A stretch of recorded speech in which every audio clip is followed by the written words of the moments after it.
تو خودکش حملہ آپ نے پی ٹی آئی پہ کیا تھا مروت صاحب، وہ تو کبھی سمجھ ہی نہیں آئے. جو آپ نے کہہ دیا کہ سعودی عرب کی گورنمنٹ شامل ہے، اس کے بعد کلیریفیکیشن ہو چکی ہے، لیکن یہ تو آپ سمجھتے ہیں کہ آپ سے غلطی ہو گئی تھی؟ میری اپنی ذاتی رائے تھی، چونکہ میرے اس بیان سے خان صاحب کو تکلیف ہوئی تھی تو میں نے اپنا بیان واپس لیا اور اس پہ معذرت کی. لیکن حیرت کی بات نہیں ہے کہ ایگزیکٹلی وہی بیان پھر بشرا بی بی بھی دیتی ہیں. جو کوئی بھی دے، مطلب یہ ہے کہ میرا کوئی لینا دینا نہیں ہے. آپ کا بشرا بی بی کی اس پہ کبھی بات چیت نہیں ہوئی؟ نہیں، اس حوالے سے مجھے تو علم نہیں تھا کہ بشرا بی بی یہ بیان دے گی. آپ کو نہیں پتا تھا؟ نہیں نا، مجھے ان کے بیان دینے کے بعد علم ہوا. حیرانی ہوئی آپ کو کہ تو وہی بات کر رہی ہیں، مجھے تو نکال دیا تھا پارٹی سے، ان کو کیوں نہیں نکالتے؟ نہیں، دیکھیے میں تو خیر ایک ورکر تھا، ٹھیک ہے نا. اور دوسری بات یہ ہے کہ انہوں نے جو بیان دیا انہوں نے اپنے آلات کے مطابق دیا. اس بیان کو پھر ہم نے ڈیفینڈ کیا اس تناظر میں کہ وہ بیان جو تھا وہ سعودی حکومت کے خلاف نہیں تھا کیونکہ ذکر نہیں ہوا تھا. لیکن بہرحال آنے والے وقت بھی یہ چھوڑ دیتے ہیں کہ وہ تعین کر لے کہ کون حق پہ تھا کون حق پہ نہیں تھا. صرف اتنا میں ضرور کہوں گا کہ خان کے محمد بن سلمان کے ساتھ ذاتی مراسم رہے ہیں، اور ہمارے یا بش بی بی یا کسی اور کے بولنے سے شاید ان تعلقات کو ٹھیس پہنچتی ہے. تو اس ٹھیس کو کیسے ذاتی مراسم؟ دو ممالک کے کنٹری ٹو کنٹری مراسم ہوتے ہیں، ذاتی کیسے آپ بنا سکتے ہیں مراسم؟ جس طرح شریف فیملی کے ان کے ساتھ ان کو تو کرٹیسائز کرتے تھے اس بات پہ، پی ٹی آئی کرتی تھی. دیکھیے خان صاحب کے ساتھ کچھ لوگوں نے، کچھ سربراہان مملکت نے، وہ ان کے فینس تھے، پسند کرتے تھے. جس طرح ٹرمپ کا آپ نے سنا ہوگا، ان کے ساتھ تو اب نظر بھی آ رہا ہے. تو یہ محمد بن سلمان نے خان کے ساتھ ان کے ہی خان کی گزارش پہ یا ریکویسٹ پہ انہوں نے جو ہیں ایک اسلامک کنٹریز کی کانفرنس جو ہیں 2 دفعہ کال کی. پاکستان کے ساتھ اس وقت معاشی طور پہ بھی بڑا انہوں نے سپورٹ کیا.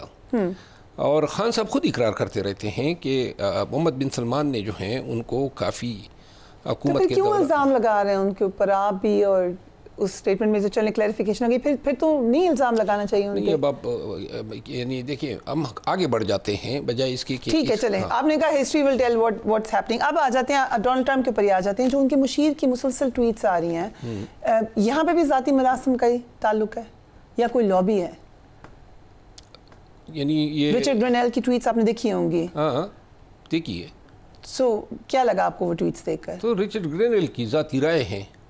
ذاتی رائے ہے، اس میں ٹرمپ ایڈمنسٹریشن کا کوئی تعلق نہیں. وہ ممبر ہیں اب ٹرمپ ایڈمنسٹریشن کے اپوائنٹڈ. میں یہ نہیں کہتا ہوں کہ ان کی کوئی کنسلٹیشن نہیں ہوگی. دیکھیں وہ اب اگر بولتا ہے کسی پالیسی ایشو پہ تو یہ تو نہیں ہم تصور کر سکتے ہیں کہ ٹرمپ کی مرضی کے منافی وہ بیان دے رہا ہے.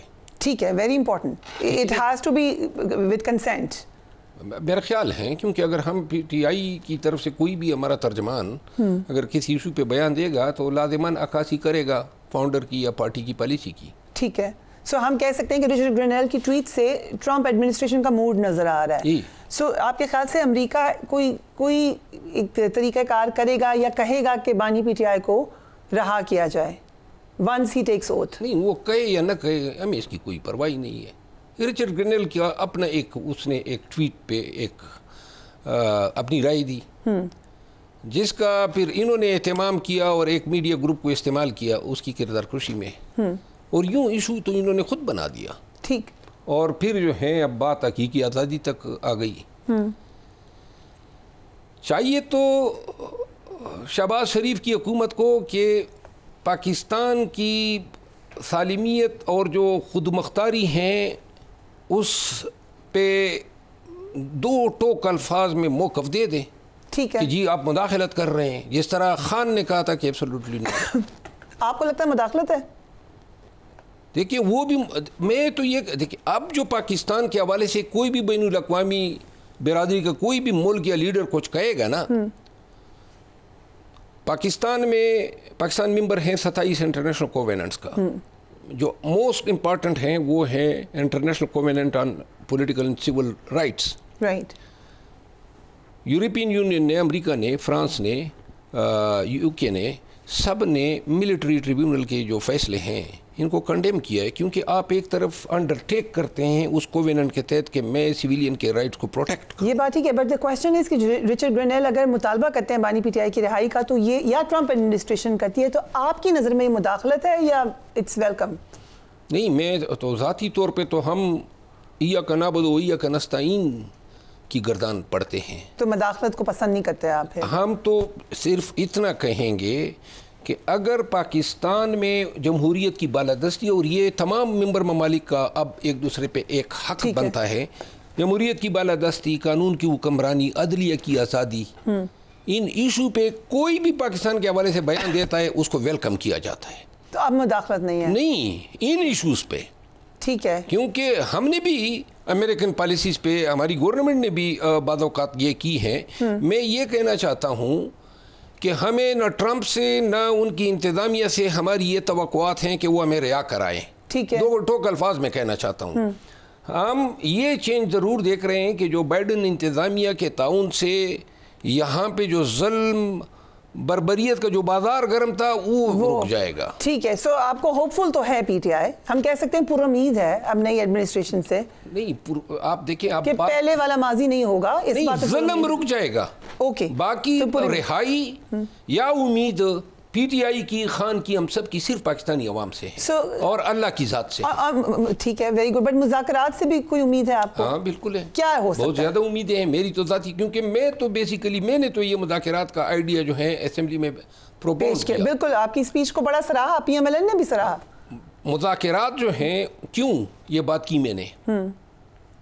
کیونکہ میں جب بہت چھوٹا بچہ تھا نا، اس زمانے سے پاکستان کا نام سنتے تھے تو زندہ باد کا نعرہ ہمارے منہ سے نکلتا تھا. ٹھیک ہے، اور آج تک وہی کیفیت ہے. سیاست ہم کرتے ہیں، تنقید بھی کی ہیں، اداروں پر بھی کی ہیں، عدالتوں پہ کی ہیں، ہر چیز پہ کی ہیں. اب میں محسوس کرتا ہوں کہ پاکستان میں غیر یقینی صورتحال، سیاسی منتقم مزاجی، عدم رواداری، عدم برداشت، نفرت اور انتقام اتنا ہمارے معاشرے میں سرایت کر گیا ہے کہ اس کا رخ جو ہے اب لمیٹڈ نہیں ہے. اب میں محسوس کر رہا ہوں کہ ہم شاید ریاستی ستونوں سے نفرت جو ہیں وہ ان کی طرف گامزن ہیں. ہم اگر پاکستان کی سالمیت کا خیال کرنا ہے، ہماری کامیابیاں بہت کم ہیں، نہ ہونے کے برابر ہیں. عدلیہ جو ہے زیر نگین ہو گئی، مینڈیٹ چوری ہو گیا، عدم برداشت ہیں، انسانی حقوق پامال ہو رہے ہیں. کوئی ایک حرکت، کوئی ایک کامیابی ایسی نہیں ہے جس پہ کوئی کہہ سکتا ہے کہ ہم اس پہ فخر کرتے ہیں. آگے سے آپ نے آفیسر کو بٹھا دیا اور آپ نے ان کو منصف بھی بنا دیا، جیوری بھی بنا دیا، تفتیش کار بھی بنا دیا، پراسیکیوٹر بھی بنا دیا، گواہ بھی بنا دیا، مدعی بھی بنا دیا، اور آگے سے عطا تارڑ صاحب کہتے ہیں کہ انصاف کے تقاضے پورے ہو گئے. غلط کہہ رہے ہیں، وہ خود بھی لائر ہیں. ہاں، تو یہ میں نے بتا دیا نا. کوئی انصاف دنیا میں اس طرح بھی ہوتا ہے کہ مدعی بھی آپ ہیں، منصف بھی آپ ہیں، گواہ بھی آپ ہیں، پراسیکیوٹر بھی آپ ہیں، تفتیش کار بھی آپ ہیں، جیوری بھی آپ ہیں. سو ابھی تو یہ اعلیٰ عدالتوں میں جائے گا. یہی کیا کہتا ہے یہ جو میں نے کوویننٹ کی بات کی، international covenant on political and civil rights, ہر ممبر ملک کی ذمہ داری ہے کہ وہ اپنے سٹیزن کے فیصلے جو ہیں انڈیپینڈنٹ عدلیہ سے کرائیں گے. یہ ملٹری ٹریبیونل، ان کو تو کورٹ بھی نہیں کہا جاتا، یہ تو ٹریبیونل کہلائے جاتے ہیں. یہ آزاد عدلیہ ہے. بٹ they were working جب پی ٹی آئی کی گورنمنٹ بھی تھی. جسٹ اے ریمائنڈر، اگر اس وقت بھی انہوں نے کام کیا ہے یا سویلین کو سزائیں دی ہیں، وہ بھی غلط تھا. وہ بھی غلط تھا، وہ بھی غلط تھا. کس طرح میں کہہ سکتا ہوں کہ ہمارے دور میں اگر سزائیں دی ہیں تو وہ درست تھی اور ان کے دور میں آپ کو میں قانونی طور پہ آرٹیکل 8 جب تک ہے نا پاکستان کی آئین میں، کوئی فوجی ٹریبیونل سویلین کے ٹرائل نہیں کر سکتی. یہ آپ نے آئیڈیا دے دیا، ابھی ترمیم آ جائے گی. ترمیم آرٹیکل 8 کی بھی نہیں، یہ 26ویں آئینی ترمیم کی ہے. جی، یہ کس لیے کی ہے؟ 26ویں آئینی ترمیم اسی لیے تو کی تھی کہ یہ فیصلہ آ جائے، تاکہ ایسے بینچ کے سامنے کیس جائے جو انڈیپینڈنٹلی یہ ڈٹرمن نہ کر سکے. سپریم کورٹ کا یہ کہنا کہ چلیے جی آپ فیصلہ سنا دیں، سزائیں دے دیں، بعد میں ہم دیکھیں گے کہ اس کا ہم نے کرنا کیا ہے. یعنی کہ یہ تو بالکل قانون و انصاف کا مذاق ہے. یہ جو بینچ ہے جس نے یہ فیصلہ کیا، آئینی بینچ اس کو کہتے ہیں، یہ خود غیر آئینی ہے. 26ویں آئینی ترمیم کی ویلیڈیٹی جو ہے کوشچن مارک ہیں ایسے ممبران اسمبلی سے کرائی گئی جن کا تعلق پی ٹی آئی سے تھا, ان کو اربوں روپے دیے گئے, ایڈمیٹڈ پوزیشن ہے, لایا گیا ایوان میں ہمارے سامنے, ان سے ووٹ دلوایا گیا. اب آپ کہتے ہیں یہ نام بتا دیں پی ٹی آئی کی کون سے؟ 4 تو موجود تھے, 11 لوگ تھے.